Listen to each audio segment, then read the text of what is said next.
மத்தேயு எழுதின சுவிசேஷம் 28ஆம் அதிகாரம் 5-6 வசனங்களை வாசிக்கலாம். மத்தேயு எழுதின சுவிசேஷம் 28ஆம் அதிகாரம் 5-6 வசனங்கள். தூதன்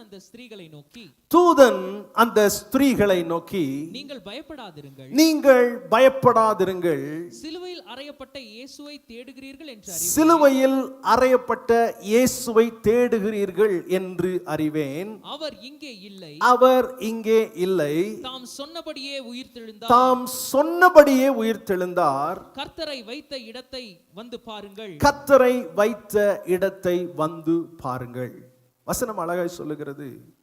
தேவதூதன் ஸ்திரீகளை நோக்கி, இயேசு மரித்து அடக்கம் பண்ணப்பட்ட பின்பு அதிகாலையிலே சில பெண்கள் ஆண்டவரை தேடி ஓடி வந்தார்கள்.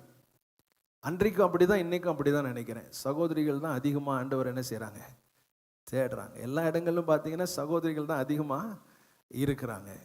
அன்னைக்கு அதிகாலையிலே அங்கே கல்லறையிலே வந்து ஆண்டவரை தேடி வந்த ஸ்திரீகளை பார்த்து தேவதூதன் சொன்ன வார்த்தை என்ன தெரியுமா? நீங்கள் பயப்படாதிருங்கள், நீங்கள் பயப்படாதிருங்கள். ஆண்டவர் உயிரோடு எழும்பி இருக்கிறார், ஆகையால் நீங்கள் பயப்பட வேண்டிய அவசியம் இல்லை. அதோடு சொல்றாங்க, அவர் இங்கே இல்லை, தாம் சொன்னபடியே உயிர்த்தெழுந்தார். ரொம்ப குறிப்பிட்ட 3 விசேஷமான காரியங்கள் இந்த உலகத்திலே நடந்திருக்கிறது. இந்த 3 முக்கியமான காரியங்கள் என்ன அப்படின்னு சொன்னா, 1, தேவன் மனிதனாய் பூமியிலே பிறந்தது, இயேசுவினுடைய பிறப்பு. 2வது, இயேசு சிலுவையிலே தன்னுடைய ஜீவனை நம்மை மீட்கும்படி கொடுத்தது, இயேசுவினுடைய மரணம். 3வது மிக முக்கியமான காரியம் என்ன? இயேசு கிறிஸ்துவினுடைய உயிர்த்தெழுதல். இந்த உலகத்தில் அநேக மகான்கள் இருக்கிறாங்க, பெரிய பெரிய ஆட்கள் இருக்கிறாங்க. அவர்கள் பிறந்த நாளை நினைவு கூறுகிறோம், மரித்த நாளை நினைவு கூறுகிறோம். ஆனால் நம்முடைய ஆண்டவராகிய இயேசு கிறிஸ்துவுக்கு மட்டுமே 3வது ஒரு நாளை நினைவு கூறுகிறோம். அது இயேசு கிறிஸ்துவனுடைய உயிர்த்தெழுதல். ஆகையால் மற்ற யாரை போலவும் அவர் கிடையாது. அவர் தனித்தன்மை வாய்ந்தவர், அவர் உயிரோடு இருக்கிறவர், அவர் நமக்கு உதவி செய்கிறவர், அவர் மரணத்தை ஜெயித்த ஆண்டவராக இருக்கிறார். நல்ல கரங்களை வைத்து வராமன்னு சொல்லுங்களேன். ஹல்லேலூயா, ஹல்லேலூயா. இயேசு கிறிஸ்துவினுடைய உயிர்த்தெழுதல் ஏன் முக்கியம்? இதை தான் நம்ம தெரிந்து கொள்ள போகிறோம். ஏன் இந்த நாளை நாம் நினைவு கூறுகிறோம்? ஏன் இயேசு கிறிஸ்து உயிர்த்தெழுந்து இவ்வளவு முக்கியமாக நமக்கு இருக்கிறது? வாசிங்க 1 கொரிந்தியரின் புஸ்தகம் 15ஆம் அதிகாரம். 1 கொரிந்தியரின் புஸ்தகம் 15ஆம் அதிகாரம் 17ஆம் வசனத்தை வாசிங்க.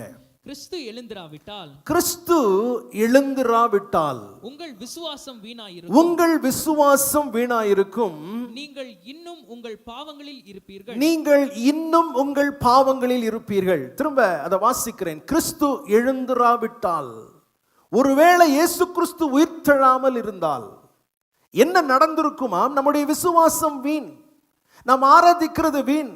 அடுத்து சொல்றாரு, நீங்கள் இன்னும் உங்கள் பாவங்களில் இருப்பீர்கள். இயேசு கிறிஸ்து உயிர்த்தெழுந்ததுனால நமக்கு ஒரு நிச்சயம் இருக்கிறது. என் பாவங்கள் பரிகரிக்கப்பட்டது, என் பாவங்கள் மன்னிக்கப்பட்டது, தேவனிடத்தில் நான் சேர்க்கப்பட்டிருக்கிறேன். நான் ஜெபித்தால் என் தேவன் எனக்கு பதில் கொடுப்பார். ஹல்லேலூயா. 1 கொரிந்தியர் 5ஆம் அதிகாரம் 17ஆம் வசனத்துல இந்த வார்த்தை இப்படி சொல்லுகிறது. அதை ஆம்பிளிஃபைட் பைபிள் என்ற ஒரு மொழிபெயர்ப்பு.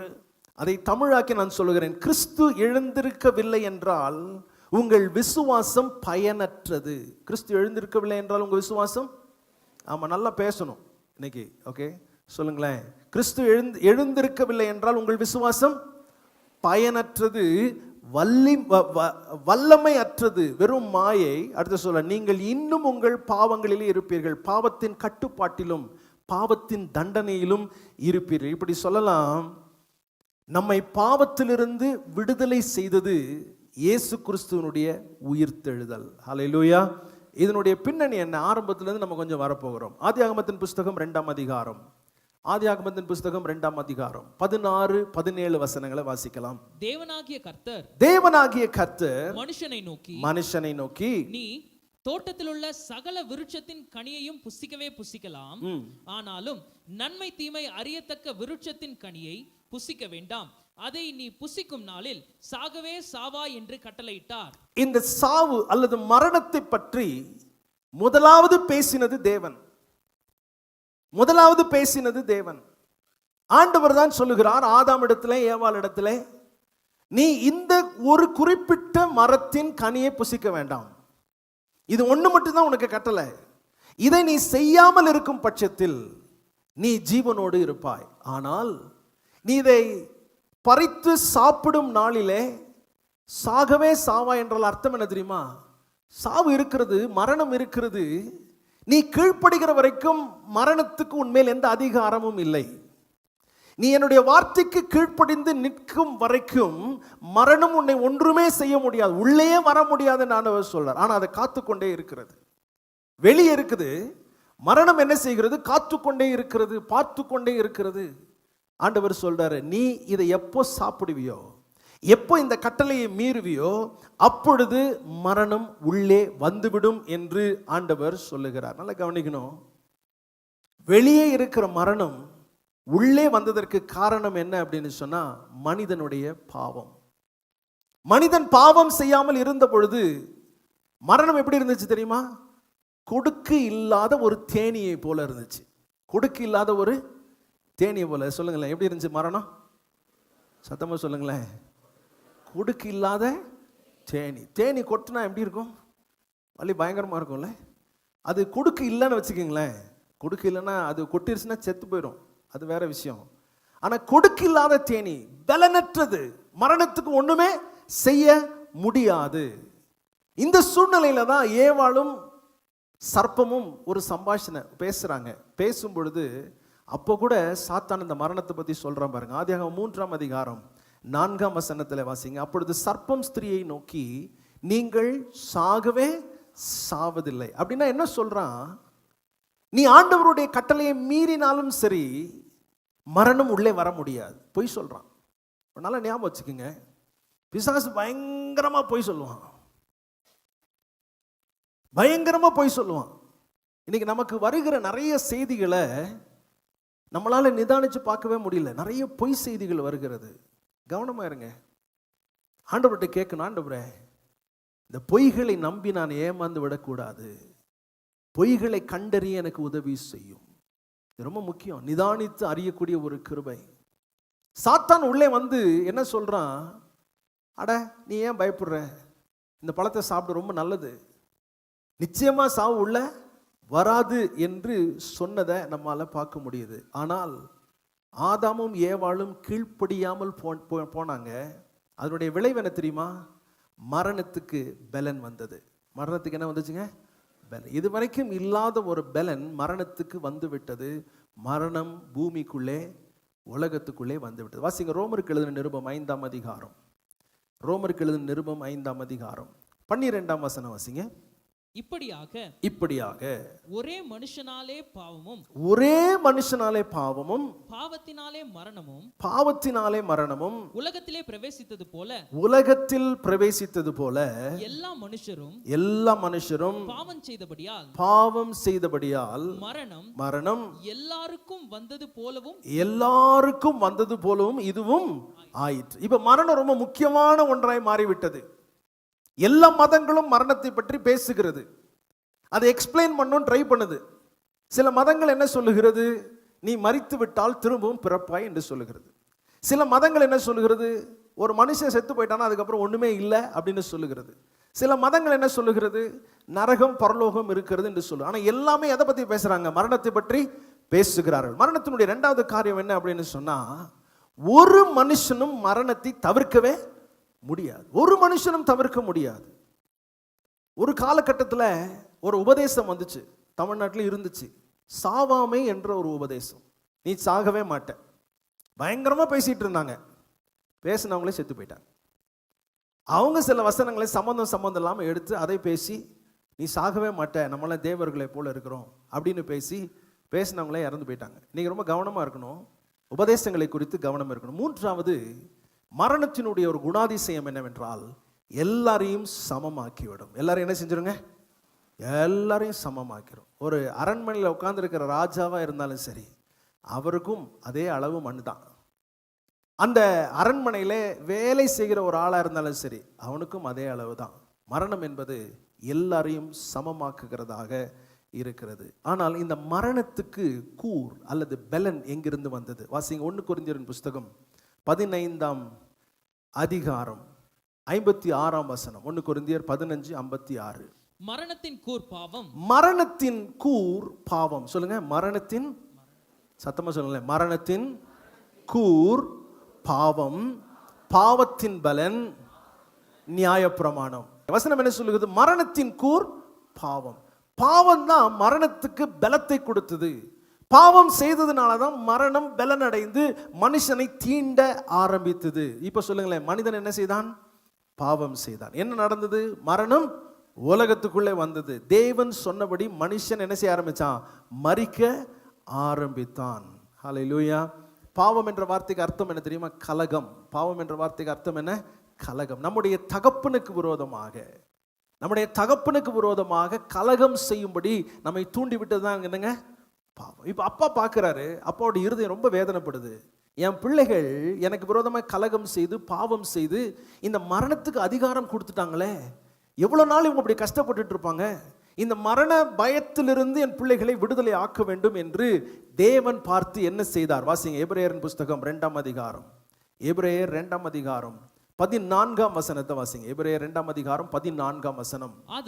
ஆதலால் பிள்ளைகள் மாம்சத்தையும் இரத்தத்தையும் உடையவர்களாய் இருக்க. ஆமா, சேர்ந்து வாசித்துடலாமா? வாசிங்களேன். ஆகையால் சத்தமா, பிள்ளைகள் மாம்சத்தையும் இரத்தத்தையும் உடையவர்களாய் இருக்க, அவரும் அவர்களைப் போல மாம்சத்தையும் இரத்தத்தையும் உடையவரானார். எதை பற்றி பேசுகிறது? இயேசுவினுடைய பிறப்பை பற்றி பேசுகிறது. நீங்களும் நானும் மாம்சமும் இரத்தமும் உடையவர்களாய் இருக்கிறதுனால நம்மை மீட்டுக் கொள்வதற்காக தேவனும் என்ன செய்கிறாரா? மாம்சமும் இரத்தமும் உடையவரானார். அப்படி தொடர்ந்து வாசிங்க. மரணத்துக்கு அதிகாரியாகிய பிசாசானவனை தமது மரணத்தினாலே அழிக்கும்படிக்கு. ஹல்லேலூயா, ஹல்லேலூயா.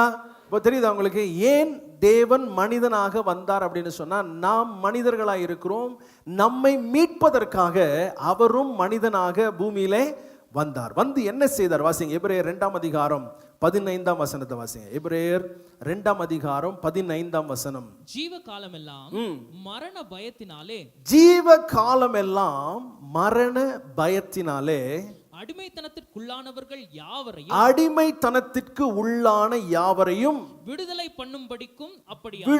பண்ணும்படிக்கும் அப்படி ஆனார். சரி, இங்க ஒரு காரியத்தை நான் உங்களுக்கு சொல்ல விரும்புகிறேன். லாசரு என்ற ஒரு மனுஷனை குறித்து வேதத்தில் வாசிக்கிறோம். இந்த லாசரு மரிக்க போகிறான் என்று செய்தி ஆண்டவருக்கு சொல்லப்பட்டது. சீக்கிரமா மரிச்சிருவான், சீக்கிரம் வாங்க அப்படின்னு சொல்லி ஆண்டவருக்கு செய்தி சொல்லப்பட்ட உடனே ஆண்டவர் தாமதிக்கிறார். 2 நாள் தாமதிக்கிறார். இப்ப லாசரு மரித்து போய்விட்டான். ஆண்டவர் அங்கே வருவதற்கு முன்பதாக 4 நாள் ஆயிற்று. அவன் மரிச்சு எத்தனை நாள் ஆயிடுச்சு? 4 நாள் ஆயிடுச்சு. அவங்க சொல்றாங்க, ஐயோ கொஞ்சம் முன்னாடி வந்திருந்தா பரவாயில்லையே, கொஞ்சம் முன்னாடி வந்திருந்தா பரவாயில்லையே, என் சகோதரன் பிழைத்திருப்பானே. எத்தனை பேர் இங்கே உட்காந்துருக்கேன், நீங்கள் யோசிக்கிறேன், கொஞ்சம் முன்னாடி ஆண்டவர் எனக்கு உதவி செய்திருந்தா, கொஞ்சம் இந்த காரியத்தை தடுத்திருந்தா, கொஞ்சம் இப்படி நடந்திருந்தா நான் பெட்டராக இருந்திருப்பேனேன்னு எத்தனை பேர் நீங்கள் யோசிக்கிறீங்க? அப்படிதான் லாசருடைய சகோதரிகள் சொன்னாங்க, ஆண்டவரே நீங்கள் கொஞ்சம் முன்னாடி வந்திருந்தா என் சகோதரன் செத்திருக்கவே மாட்டானே. இப்போ ஆண்டவர் ஒரு வார்த்தையை சொன்னார். யோவான் 11ஆம் அதிகாரம் 25ஆம் வசனத்தை வாசிங்களேன். இயேசு அவளை நோக்கி நானே உயிர்த்தெழுதலும், நான் உயிர்த்தெழ பண்ணுவேன் என்று சொல்லல, ஆண்டவர் சொல்றாரு நானே உயிர்த்தெழுதலும் ஜீவனுமாய் இருக்கிறேன், என்னை விசுவாசிக்கிறவன் மரித்தாலும் பிழைப்பான். வசனம் அழகா சொல்லுது, உயிர்த்தெழுதலே என் கூட இருக்கும்போது நான் எதுக்கு பயப்படணும்? யோவான் எழுதின சுவிசேஷம் 10ஆம் அதிகாரம் 17-18 வசனங்களை வாசிங்க. யோவான் எழுதின சுவிசேஷம் 10ஆம் அதிகாரம் 17-18 வசனங்கள். நான் என் ஜீவனை மறுபடியும் அடைந்து கொள்ளும்படிக்கு அதை கொடுக்கிறபடியினால் பிதா என்னில் அன்பாய் இருக்கிறார், ஒருவனும் அதை என்னிடத்திலிருந்து எடுத்துக்கொள்ள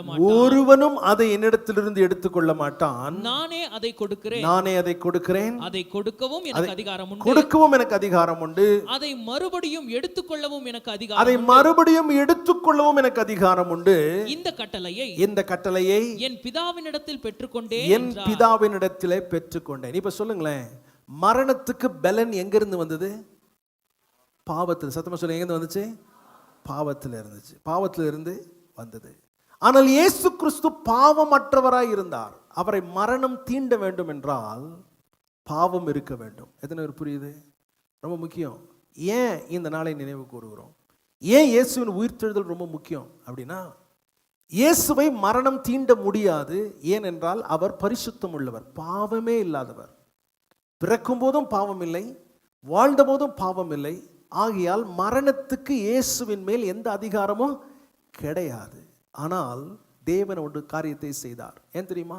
ஏற்கனவே வாசித்தபடி நாம பிள்ளைகளாக இருக்கிறனால நம்மேல் ஆண்டவர் வைத்த அன்பின் நிமித்தம் ஆண்டவர் பார்க்கிறாரு, என் பிள்ளைகள் பாவம் செய்ததுனால மரணம் அவர்களை தீண்டுகிறதே, கஷ்டப்படுறாங்களே, இதிலிருந்து வெளியே கொண்டு வர வேண்டும் என்பதற்காக இயேசு மனிதனாக பூமியிலே வந்து அவர் செய்த காரியத்தை வாசிங்க. 2 கொரிந்தியர் புஸ்தகம் 5ஆம் அதிகாரம் 21ஆம் வசனம். 2 கொரிந்தியர் 5ஆம் அதிகாரம் 21ஆம் வசனம். நாம் அவருக்குள் தேவனுடைய நீதியாகும்படிக்கு, சொல்லுங்களேன், நாம் அவருக்குள் தேவனுடைய நீதியாகும்படிக்கு பாவம் அறியாத அவரை நமக்காக பாவமாக்கினார். சொல்லுங்க, பாவம் அறியாத இயேசுவை எனக்காக பாவம் ஆக்கினார். இப்போ தேவன் என்ன செஞ்சார் தெரியுமா? நம்ம எல்லாருடைய பாவங்களையும் எடுத்து இயேசுவின் மேல் வைத்து விட்டார். எல்லா பாவங்களும் யார் மேல வந்துருச்சுங்க? இயேசுவின் மேல் வைத்து விட்டது. இப்போ மரணம் அவரை தீண்டினது. மரணம் அவர் என்ன செஞ்சுச்சு? அப்பதான் மரணம் அவரை என்ன செய்ய முடியும்? பாதிக்க முடியும். நம்முடைய பாவங்கள் எல்லாம் இயேசுவின் மேலே வைக்கப்பட்டது. இப்போ யோசித்து பாருங்களேன், ஒரு மனிதன் உங்களை கொல்ல வேண்டும் என்று ஒரு துப்பாக்கி எடுத்துக்கொண்டு வருகிறான். அந்த குண்டு பாய்ந்த பிறகு குறுக்க ஒருத்தர் வந்து அந்த குண்டை தாமேல ஏற்றுக்கிட்டு நமக்காக மரித்தார்னா அந்த மனுஷனுக்கு வாழ்நாள் முழுசு உண்மையாக இருப்பீங்களா இல்லையா? அதைத்தான் இயேசு கிறிஸ்து செய்தார். நம்மேல் வர வேண்டிய அந்த தண்டனையை தன்மேல் ஏற்றுக்கொண்டு அதன் மூலமாக உங்களையும் என்னையும் பாவத்திலிருந்து ஆண்டவர் விடுதலை கொடுத்தார். 1 பேதுருவின் புஸ்தகம் 2ஆம் அதிகாரம், சீக்கிரமாய் 1 பேதுருவின் புஸ்தகம் 2ஆம் அதிகாரம் 24ஆம் வசனத்தை வாசிங்க. நாம் பாவங்களுக்கு செத்து நீதிக்கு பிழைத்திருக்கும்படிக்கு அவர் தாமே தமது சரீரத்திலே நம்முடைய பாவங்களை சிலுவையின் மேல் சுமந்தார். திரும்ப வாசிங்களேன் அந்த வசனத்தை எல்லாம் சேர்ந்து வாசி. நாம் பாவங்களுக்கு செத்து நீதிக்கு பிழைத்திருக்கும்படிக்கு அவர் தாமே தமது சரீரத்திலே நம்முடைய பாவங்களை சிலுவையின் மேல் சுமந்தார். இதை சரியா புரிஞ்சுக்கிட்டோம்னா ஆராதனைக்கு வரும்போது வித்தியாசமா வருவோம். ஏன் தெரியுமா? எனக்காக உயிரை கொடுத்த ஆண்டவரை நான் ஆராதிக்க வர்றேன். ஹல்லேலூயா. என் இடத்தை எடுத்துக்கொண்ட ஆண்டவரை நான் ஆராதிக்க வர்றேன். அப்ப எப்படி இருக்கணும்? நானே எவ்வளவு சந்தோஷமா இருக்கணும், எவ்வளவு நன்றி உள்ளவனா இருக்கணும். மரணம் என்னை தீண்டாதபடி அந்த மரணத்தை அவர் ருசி பார்த்தார். வசனம் அழகா சொல்லு, அவருடைய தழும்புகளால் குணம் ஆனீர்கள். அவருடைய தழும்புகளால் என்ன செஞ்சீங்க? சத்தமா சொல்லு, அவருடைய தழும்புகளால் குணம் ஆனீர்கள். இப்போ இதுல ஒரு சின்ன ஒரு ரகசியத்தை நம்ம புரிந்து கொள்ள வேண்டும். தேவன் ஒரு பெரிய திட்டத்தை போட்டார். என்ன திட்டம் தெரியுமா? மனுக்குலத்தின் மேல் இருக்கிற பாவத்தை அவனிடத்திலிருந்து எடுக்கணும். மரணத்தினால் அவன் தீண்டப்படக்கூடாது. இந்த பாவத்தை எல்லாம் குமாரனாகி இயேசுவின் மேல் வைக்க வேண்டும். இயேசு அதை சுமந்து தீர்க்க வேண்டும். அவரை விசுவாசிக்கிறவர்கள் எல்லாம் ரட்சிக்கப்பட்டு பாவத்திலிருந்து விடுதலை பெற வேண்டும் என்பது தேவனுடைய அனாதி திட்டமாக இருந்துச்சு. ஹல்லேலூயா. நல்லா கவனிங்க. இயேசுவனுடைய மரணத்தினாலே தான் இந்த நன்மை நமக்கு கிடைக்க போகுதுன்னு தெரிந்திருந்தால் இயேசுவை கொலையே செய்திருக்க மாட்டாங்க. திருப்பி சொல்றேன் பாருங்க, இதுதான் தேவனுடைய ஞானம். வாசிங்களா 1 கொரிந்தியர் புஸ்தகம், வாசித்தா புரிஞ்சுக்குவீங்க. 1 கொரிந்தியர் புஸ்தகம் 2ஆம் அதிகாரம் 7-8 வசனங்கள். 1 கொரிந்தியர் 2ஆம் அதிகாரம் 7-8 வசனங்கள் வாசிங்க. உலக தோற்றத்துக்கு முன்னே தேவன் நம்முடைய மகிமைக்காக ஏற்படுத்தினதும் மறைக்கப்பட்டதுமாய் இருந்த ரகசியமான தேவ ஞானத்தையே பேசுகிறோம். அதை இப்பிரபஞ்சத்து பிரபுக்களில் ஒருவனும் அறியவில்லை. அறிந்தார்களானால் மகிமையின் கர்த்தரை அவர்கள் சிலுவையில் அறைய மாட்டார்களே. இது தெரிஞ்சிருந்தா, இந்த தேவ திட்டத்தை பிசாசு தெரிஞ்சிருந்தா, இன்னைக்கு நிறைய பேர் பிசாசு பார்த்து பயப்படுறாங்க. ஏமாந்துருக்கான் பாருங்க இந்த இடத்துல. அவன் என்ன நினைச்சான்? இயேசுவை பிடிச்சு கொன்னுட்டா விஷயம் முடிஞ்சதுன்னு நினைச்சான். ஆனா கொன்னதுனால தான் நீங்களும் நானும் விடுதலையாக வாழ்ந்து கொண்டிருக்கிறோம். அவர் மேல் வந்த அத்தனை தீங்கும் நம்மேல் வர வேண்டியது, அதை இயேசு ஏற்றுக்கொண்ட இந்த ஞானத்தை பிசாசால என்ன செய்ய முடியாது, புரிந்து கொள்ளவே முடியல. அங்க ஏமாத்துனா இங்க ஏமாந்து போனான். புரிஞ்சவங்க மட்டும் ஒரு ஆமென் சொல்லுங்களேன். ஹல்லேலூயா. அப்ப இயேசுனுடைய மரணமும் உயிர்த்தெழுந்து எவ்வளவு முக்கியன்றதை பாருங்க. அவன் நினைச்சான் இவரை கொன்று போட்டா எல்லாமே முடிஞ்சிருச்சுன்னு. ஆனா அதுல தான் தேவன் ஜெயத்தை வைத்திருக்கிறார். இயேசு நம்முடைய பாவத்தை சுமந்து, அவர் மரித்து பாவத்தை பரிகரித்து அவர் உயிர்த்தெழுந்தது என்ன தெரியுமா அடையாளம்? உன் பாவம் மன்னிக்கப்பட்டது. ஹல்லேலூயா. அவர் அது கிரயத்தை கொடுத்துட்டார், பேமெண்ட் ஆண்டவர் கொடுத்துட்டார் மரணத்துல. ஆனா உயிர்த்தெழுதல் என்ன சொன்னார் தெரியுமா? என் பாவம் பரிகரிக்கப்பட்டது என்பதற்கான அத்தாட்சி தான் இயேசு கிறிஸ்துவினுடைய உயிர்த்தெழுதல். ஹல்லேலூயா. இன்னைக்கு நான் சொல்றேன், இயேசு உயிர்த்தெழுந்தனால கேரண்டியா சொல்ல முடியும், என் மேல ஒரு பாவமும் கிடையாது, எல்லாவற்றையும் ஆண்டவர் தன்மேல் ஏற்றுக்கொண்டு என்னை மன்னித்து விட்டார். ஹல்லேலூயா. எத்தனை பேருக்கு சந்தோஷமா இருக்குது? நல்ல கருத்தை விட்டாமன்னு சொல்லுங்களேன். ஹல்லேலூயா. என் மேல பாவமே கிடையாது, நான் நீதிமானா இருக்கிறது காரணம் என்ன தெரியுமா? இயேசு எல்லாவற்றையும் சுமந்து தீர்த்து விட்டார். தான் வசனம் சொல்கிறது, முன்னாடி வசனம், அவருடைய தழும்புகளால் குணமானீர்கள். அவருடைய தழும்புகளால் குணமானீர்கள். நான் சுகமாக இருக்கிறேன், நான் குணத்தை பெற்றிருக்கிறேன், விடுதலை பெற்றிருக்கிறேன். ஏன் என்று சொன்னால் என் மேல் வர வேண்டிய அத்தனை தண்டனையும் இயேசுவின் மேல் வந்து விட்டது. இப்போ இந்த வசனம் திரும்பி வாசிக்கிறேன். உலக தோற்றத்துக்கு முன்னே தேவன் நம்முடைய மகிமைக்காக ஏற்படுத்தினதும் மறைக்கப்பட்டதுமாயிருந்த ரகசியமான தேவ ஞானத்தையே பேசுகிறோம். அதை இப்பிரபஞ்சத்தின் பிரபுக்களில் ஒருவனும் அறியவில்லை. அறிந்தார்களானால் மகிமையின் கர்த்தரை அவர்கள் சிலுவையில் அறைய மாட்டார்களே. தேவனுடைய ரகசியமான திட்டத்தை இவன் அறிந்து கொள்ளவே இல்லை. பிசாசு ஏமாந்து போனான். அவன் நினைச்சான் இயேசுவை கொன்னுட்டா எல்லாம் முடிஞ்சதுன்னு.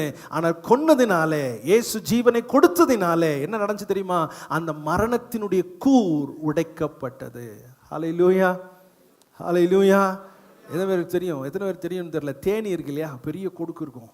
அந்த தேனி ஒரு மனுஷனை கொட்டிருச்சுன்னா அந்த தேனி உயிரை போட்டு விட்டுரும். ஏன் அப்படின்னு சொன்னால் அந்த கொடுக்கோடு அது வயிற்றில் இருக்கிற சிலதெல்லாம் கூட இங்கே வந்துருமா. அதே மாதிரி இயேசு சரீரத்திலே நம்முடைய பாவங்களை சுமந்து கொண்டதுனாலே மரணத்தினுடைய கூர் உடைக்கப்பட்டது. அதனால தான் 1 கொரிந்தியர் 15ஆம் அதிகாரம் வாசிங்களேன். 1 கொரிந்தியர் 15ஆம் அதிகாரம் 55, 56, 57 ரொம்ப முக்கியமான 3 வசனங்கள். இதெல்லாம் குறிச்சு வச்சுக்கோங்க. 1 கொரிந்தியர் 15, 55 57. மரணமே உன் கூர் எங்கே? மரணமே உன் கூர் எங்கே? பவுல் கேட்கிறார், கொரிந்து சபைக்கு சொல்றாரு. 1 கொரிந்தியர் 15 முழுசும் உயிர்த்தெழுதலை குறித்து சொல்லப்படுகிறது. உயிர்த்தெழுதல் எவ்வளவு முக்கியம், ஏன் முக்கியம், அதுல நமக்கு கிடைத்த ஆசீர்வாதம், நமக்கு கிடைத்த நன்மை என்ன என்பதை சொல்லுகிறார். சொல்றாரு, மரணமே உன் கூர். சத்தமா சொல்லுங்க, மரணமே உன் கூர் எங்கே? அப்படின்னா என்ன அர்த்தம் தெரியுமா? இனி மரணத்தை பார்த்து நம்ம பயப்பட வேண்டிய அவசியமே, சொல்லுங்க, மரணத்தை பார்த்து நான் பயப்பட வேண்டிய அவசியமே இல்லை. ஏன் என்று சொன்னால் அந்த கொடுக்கை தேவன் உடைத்து விட்டார். அதனுடைய பலத்தை கர்த்தர் எடுத்து விட்டார். மரணமே உன் கூர் எங்கே? பாதாளமே உன் ஜெயம் எங்கே? அப்படின்னு சொல்றாரு. மரணத்தின் கூர் பாவம். பாவம். மரணத்தின் கூர் என்னங்க? பாவம். பாவத்தின் பலன் நியாயப்பிரமாணம். 57 வசனம், நம்முடைய கர்த்தராகிய இயேசு கிறிஸ்துவினாலே நமக்கு ஜெயம் கொடுக்கிற தேவனுக்கு ஸ்தோத்திரம். சொல்லுங்க, நம்முடைய கர்த்தராகிய இயேசு கிறிஸ்துவினாலே நமக்கு ஜெயம் கொடுக்கிற தேவனுக்கு ஸ்தோத்திரம். சரி, ஒரு முக்கியமான காரியத்தை நான் சொல்ல விரும்புகிறேன், நல்லா கவனிங்க.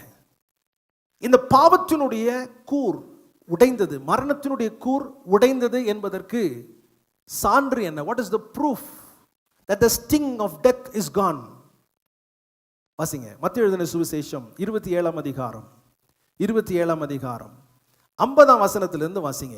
இயேசு மறுபடியும் மகா சத்தமாய் கூப்பிட்டு ஆவியை விட்டார். இயேசு சிலுவையில் அறையப்பட்டிருக்கிறார். சத்தமாய் கூப்பிட்டு தன்னுடைய ஜீவனை அவர் விட்டார். அப்பொழுது தேவாலயத்தின் திரைச்சீலை, தேவ ஆலயத்திலிருந்து திரைச்சீலை. இது திரைச்சீலை என்ன? தேவ ஆலயத்துல தேவனுடைய பிரசன்னம் இருக்கும் மகா பரிசுத்த ஸ்தலத்துக்குள்ளே ஒருவரும் போகக்கூடாது, போன செத்து போயிடுவாங்க. ஆகையால் அந்த இடத்தை வருஷத்துக்கு ஒரு முறை பிரதான ஆசாரியன் மட்டும்தான் போவான். தேவன் அவ்வளவு பரிசுத்தரா இருக்கிறார். ஒரு ஆட்டினுடைய ரத்தத்தை எடுத்துட்டு தான் போகணும். அதுவும் சொல்றாங்க, அவனுடைய கால்களில ஒரு கயிறை கட்டிட்டு தான் உள்ள போவானா. ஒருவேளை ஏதாவது தவறுகள் இருந்து மரித்து விட்டால் அவனை வெளியே கொண்டு வருகிறதற்கு. அத்தனை பரிசுத்த ஸ்தலத்திலே பிரித்திருந்த அந்த திரைச்சீலை ரெண்டா என்ன செஞ்சுதான்? கிழிந்தது. பூமியும் அதிர்ந்தது, கண்மலைகளும் பிளந்தது, கல்லறைகளும் திறந்தது. இத வசனம் பாருங்க, முக்கியமான காரியம் சொல்றது. 52ஆம் வசனம். கல்லறைகள் சொல்லுங்க. கல்லறைகள் அப்படின்னா என்ன அர்த்தம்? மரணம் என்ற கட்டு நிறைய பரிசுத்தவான்களை இயேசு மரிக்கிற வரைக்கும் கட்டி வைத்திருந்தது. இயேசு எப்பொழுது மரித்தாரோ அந்த மரணம் அதனுடைய பலத்தை இழந்து போனது. இனிமேலும் அதை கட்டி வைக்க முடியவில்லை. அதனாலதான் வாசிக்கிறோம், கல்லறைகள் திறந்தது. வாசிங்க. நித்திரை அடைந்திருந்த அநேக பரிசுத்தவான்களுடைய சரீரங்களும் எழுந்திருந்தது. ஹல்லேலூயா. எத்தனை பேர் புரியுது இப்போ? ஆமென். இப்போ நான் சொல்றேன், என்னுடைய பாவத்தை இயேசு சுமந்து கொண்டு என் பாவத்தை ஒன்றும் இல்லாமல் பண்ணிட்டாரு. என்னை நீதிமானாக மாற்றிவிட்டார், தேவனுடைய பிள்ளையாக மாற்றிவிட்டார். ஆகையால் நான் என்ன கேட்டாலும் அவருடைய சித்தத்தின்படி தேவன் எனக்கு பதில் கொடுப்பார். தைரியமாக அவருடைய சமூகத்திலே போகிறதற்கான வழியை கர்த்தர் திறந்து விட்டார். ஹல்லேலூயா, ஹல்லேலூயா. மிகப்பெரிய ஒரு ஸ்லாக்கியம் நமக்கு இருக்கிறது. இதை நல்லா புரிந்து கொள்ள வேண்டும். பாவத்தினுடைய மரணத்தினுடைய கூரை கர்த்தர் உடைத்து அதை தன்மேல் ஏற்றுக்கொண்டு ஒரு பெரிய விடுதலையை கர்த்தர் நமக்காக என்ன செஞ்சிட்டார்? ஏற்படுத்தி கொடுத்து விட்டார். அவருடைய தழும்புகளை நாம் என்ன செய்திருக்கிறோம்? சுகமாயிருக்கிறோம். சரி, இவ்வளவு பெரிய காரியத்தை ஆண்டவர் செய்தாரே, இதை நான் எப்படி பெற்றுக்கொள்ளலாம்?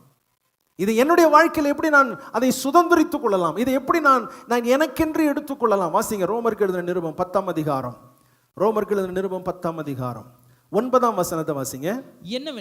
என்னவென்றால் கர்த்தராகிய இயேசுவை சொல்லுங்க. என்னவென்றால் கர்த்தராகிய இயேசுவை நீ உன் வாயினாலே அறிக்கையிட்டு. எப்படி நான் பெற்றுக்கொள்ள முடியும்? இயேசு சிலுவையிலே சம்பாதித்த அந்த விடுதலையை நான் எப்படி பெற்றுக்கொள்ள முடியும்? இயேசுவே ஆண்டவர் என்று என் வாயினால் என்ன பண்ணணும்? சத்தமா சொல்லுங்க. என்ன பண்ணணும்? அறிக்கை பண்ணணும். ஆனால் பாடல்களிலே வசனத்தை நாம் என்ன செய்யறோம்? அறிக்கை பண்றோம். ஒன்னா சேர்ந்து சொல்றோம், ஆமா ஆண்டவரே நீரே ஆண்டவர் என்று சொல்லுகிறோம். அறிக்கையிட்டு தேவன் அவரை மரித்தோரிலிருந்து எழுப்பினார் என்று. தேவன் அவரை மரித்தோரிலிருந்து எழுப்பினார். இதான் முக்கியம் பாருங்க. ரட்சிக்கப்படுவதற்கு, நரகத்திலிருந்து காப்பாற்றப்படுவதற்கு, கர்த்தர் கொடுத்த நன்மைகளை பெற்றுக்கொள்வதற்கு நான் என்ன செய்யணும்? இயேசுவே ஆண்டவர் என்று அறிக்கை செய்யணும். இரண்டாவது, தேவன் அவரை மரித்தோரிலிருந்து எழுப்பினார். எழுப்பினதுனால தான் எனக்கு ப்ரூஃப். இயேசுவினுடைய உயிர்த்தெழுதல் தான் எனக்கு ப்ரூஃப். என்ன தெரியுமா? என் பாவம் மன்னிக்கப்பட்டது. ஹல்லேலூயா. ஒரு ப்ரூஃப் கொடுத்துட்டார் ஆண்டவர். எப்பா உன் பாவம் மன்னிக்கப்பட்ட, நீ நம்பினா உன் பாவத்தெல்லாம் அவர் மன்னித்து விட்டார் என்ற நிச்சயத்தை எதன் மூலமாக தேவன் நமக்கு கொடுக்கிறார்னா, உயிர்த்தெழுதலின் மூலமாக தேவன் நமக்கு கொடுக்கிறார். ஒருவேளை நான் சொல்றேன், இன்றைக்கு மரித்தால், இப்பொழுது மரித்தால் நான் பரலோகத்திலே பரதீசில் தேவனோடு இருப்பேன் என்ற நிச்சயம் யாருக்கு இல்லையோ அவங்க சொல்லணும், இயேசுவே நீர் ஆண்டவர் என்பதையும் நீர் மரணத்திலிருந்து உயிரோடு எழும்பினீர் என்பதையும் நான் அறிக்கை செய்கிறேன் என்று சொல்லுங்க. என் பாவங்களுக்காக நீர் மரித்தீர், நீர் உயிரோடு எழும்பினீர், அதற்காக உமக்கு ஸ்தோத்திரம் என்று சொல்லுங்க. அதுதான் ரட்சிப்பின் அனுபவமாக இருக்கிறது. ஆனால் வசனம் சொல்லுகிறது, உயிரோடு இருக்கிற நாமும் எடுத்துக்கொள்ளப்படும். ஹல்லேலூயா. அவர் வரும்பொழுது உயிரோடு இருக்கிற நாமும் எடுத்துக்கொள்வோம். யார் எடுத்துக்கொள்ளப்படுவாங்க? யார் எடுத்துக்கொள்ளப்படுவாங்க? அவருடைய மரணத்தின் சாயலில் இணைக்கப்பட்டவர்களாய் நாம் இருந்தால் நம்மை மட்டுமே ஆண்டவர் அவரோடு கூட என்ன செய்ய போறாரு? எடுத்துக்கொள்ள போகிறார். ஒருவேளை மற்றவங்க சொல்ற மாதிரி கஷ்டமான ஒரு காரியத்தை, நிறைய காசு செலவு பண்ணி செய்ய வேண்டிய ஒரு காரியத்தை ரட்சிப்புக்காக செய்ய சொல்லி இருந்தால் நீங்களும் நானும் செய்திருப்போம். ஆனால் எளிமையான ஒரு வழியை கர்த்தர் வைத்திருக்கிறார். கஷ்டமானது அவர் செஞ்சுட்டாரு, எளிமையானது நீங்க செய்யணும்னு ஆண்டவர் எதிர்பார்க்கிறார்.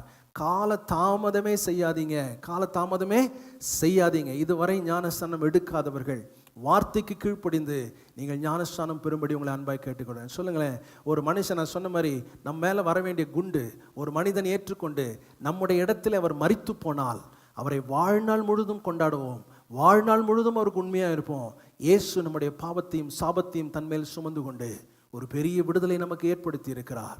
இன்னும் ஏன் நாம் தாமதித்து கொண்டிருக்கிறோம்? ஆண்டவர்கிட்ட ஒரு முறை கூட எனக்கு சொல்ல போகிறேன், ஆண்டவரே என்னுடைய வாழ்க்கையை உமக்கு நான் அர்ப்பணிக்கிறேன், எனக்காக மரித்து பாவத்தின் கூர் மரணத்தின் கூரை ஒடித்தீரே, அதற்காக உமக்கு ஸ்தோத்திரம். ஒருவேளை மரண பயம் யாராவது இருக்கும் என்று சொன்னால் இன்னைக்கு சொல்லுங்க, ஆண்டவரே அந்த பயத்திலிருந்து எனக்கு விடுதலை தாங்க, அந்த பயத்திலிருந்து என்னை விடுதலை ஆக்குங்க ஆண்டவரே.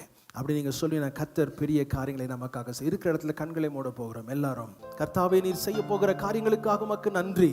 மிகப்பெரிய காரியங்களை எங்களுடைய வாழ்க்கையில் நாங்கள் பார்க்க போகிறோம், அதற்காக உமக்கு ஸ்தோத்திரம். உயிரோடு எழுப்பின அந்த வல்லமை எங்களுக்குள்ளே வாசமாய் இருக்கிறதற்காக உமக்கு ஸ்தோத்திரம். என்னுடைய வாழ்க்கையில மரித்த அனுபவங்கள் அத்தனையும் மாறி போகிறதற்காக உமக்கு ஸ்தோத்திரம். பெரிய ஜெயத்தையும் விடுதலையும் சமாதானத்தையும் சுகத்தையும் கர்த்தர் எங்களுக்கு தருகிறதற்காக உமக்கு நன்றி சொல்லுகிறோம் ஆண்டவரே.